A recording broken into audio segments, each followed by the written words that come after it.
Bonsoir Madame Sénatrice, et vous avez présidé la commission d'enquête sur les moyens de lutte contre les réseaux djihadistes, d'où votre présence aujourd'hui ce soir. On voit que le système des fiches S est contesté hier, aujourd'hui. Est-ce qu'il a montré ses limites? Les fiches S sont d'abord un outil de travail. Oui. Donc, efficace? Pardon? Efficace? Bon, on a empêché un certain nombre d'attentats, probablement grâce à ça, mais ce n'est qu'un outil. Les fichiers ont montré leurs limites. Il faut du renforcement sur le terrain. Il faut du renseignement territorial parce qu'il faut de l'humain derrière le chiffre. On parlera des solutions concernant toujours les fiches S. On voit alors invoquer, par exemple, le Front National demande que les fichiers S soient internés. En dehors de toute polémique politique, est-ce que ce serait une solution efficace?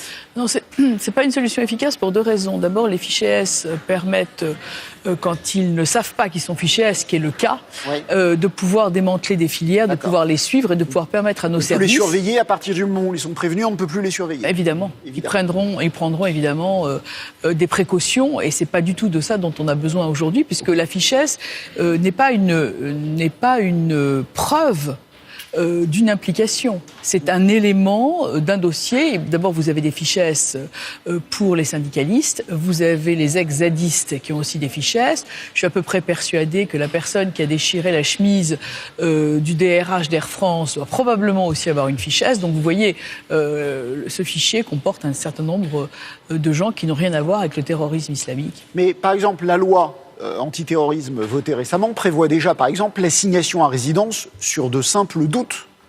Oui, mais avec un juge. On est dans un état de droit. Alors, on en déplaise à certains, on n'a pas de rétention administrative, on n'a pas d'assignation à résidence sans le passage par la case justice, qu'elle soit judiciaire ou administrative. Alors, puisque interner les fichiers S n'est pas la solution, comment peut-on améliorer le dispositif? Tout le monde est persuadé que le risque zéro n'existe pas, mais il faut améliorer le dispositif. Que peut-on faire de plus? Vous parliez du renseignement. Je parle du renseignement territorial. Le fichier est nécessaire. Il faudra même éventuellement l'améliorer, le compléter, obtenir de la CNIL qu'on puisse croiser ces fichiers avec d'autres fichiers qui existent. Peut-on encore réduire les risques? Oui. On peut réduire les risques sans aucun doute. D'abord, il y a une vigilance citoyenne, il y a une augmentation de la... Ça veut dire quoi, une vigilance citoyenne? Ça veut dire qu'on est tous un peu responsables de la sécurité. Si vous voyez quelque chose, vous savez, si vous voyez quelque chose, dites-le. C'est la politique aux États-Unis, c'est aussi la politique notamment en Israël. Oui, mais là on voit qu'il s'est radicalisé tout seul dans son coin et que personne... On n'en sait rien, monsieur, on n'en sait rien. Sa compagne est radicalisée, l'enquête n'a pas encore donné les éléments de son téléphone, encore moins les éléments de son ordinateur. Vous aviez aussi deux personnes qui étaient a priori deux loups solitaires qui se sont retrouvés à Saint-Étienne-du-Rouvray pour assassiner le père Hamel. On ne peut pas dire qu'il s'est radicalisé tout seul, parce qu'au terme où on est l'enquête, on n'en sait strictement rien. Vous évoquiez à l'instant l'importance du renseignement qui, lui, pourrait être efficace pour la réduction des risques?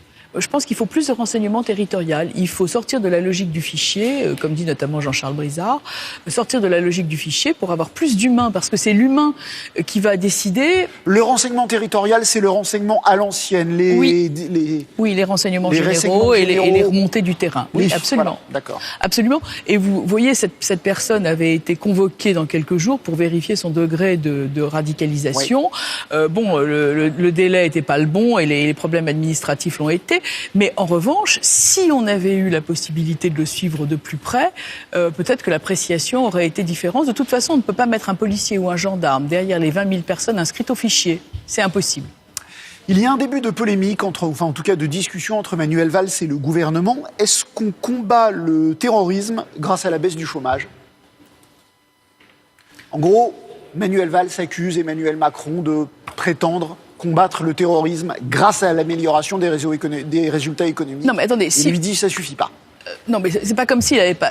S'il avait été Premier ministre ou ministre de l'Intérieur, on comprend qu'il s'énerve. Bon, mais c'est pas comme s'il l'avait été, puisque d'accord. Donc Emmanuel Valls estime que.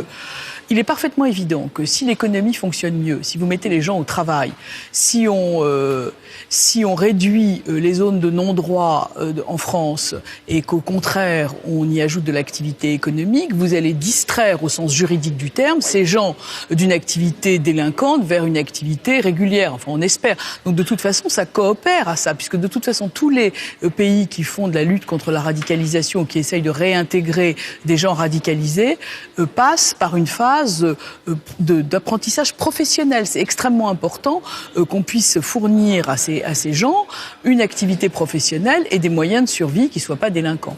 Nathalie Goulet, autre question d'actualité qui dépasse le simple fait divers, on vient d'en parler dans le journal il y a quelques minutes, l'assassinat à Paris d'une octogénaire de confession juive. D'après vos informations, y a-t-il résurgence d'actes d'antisémitisme en France ? Bon, d'ailleurs, que ce soit ça ou Sarah Halimi ou les enfants de l'école Ozar Hatorah, je veux dire, imaginez qu'en 2012 ou en 2018, des gens sont assassinés parce qu'ils sont juifs en France, c'est quand même un choc. C'est quand même un choc. Bon. Une résurgence de l'antisémitisme, c'est bien possible.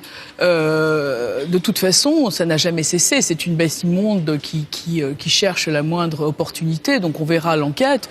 Mais de toute façon, c'est absolument inacceptable et c'est un choc terrible pour les citoyens.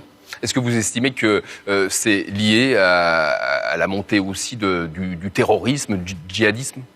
Il y a un lien ? C'est possible, oui, c'est possible. Mais si vous voulez, ce sont des gens qui n'ont aucune idée ni de l'histoire, ni du respect de la personne. Donc, ils ont des cibles qui sont faibles, des enfants, des personnes âgées, et c'est tout à fait monstrueux. Et j'espère que les coupables seront châtiés à la hauteur de leurs crimes. Nathalie Goulet, sénatrice UDI de l'Orne, invitée de l'Instant Politique. Merci à vous.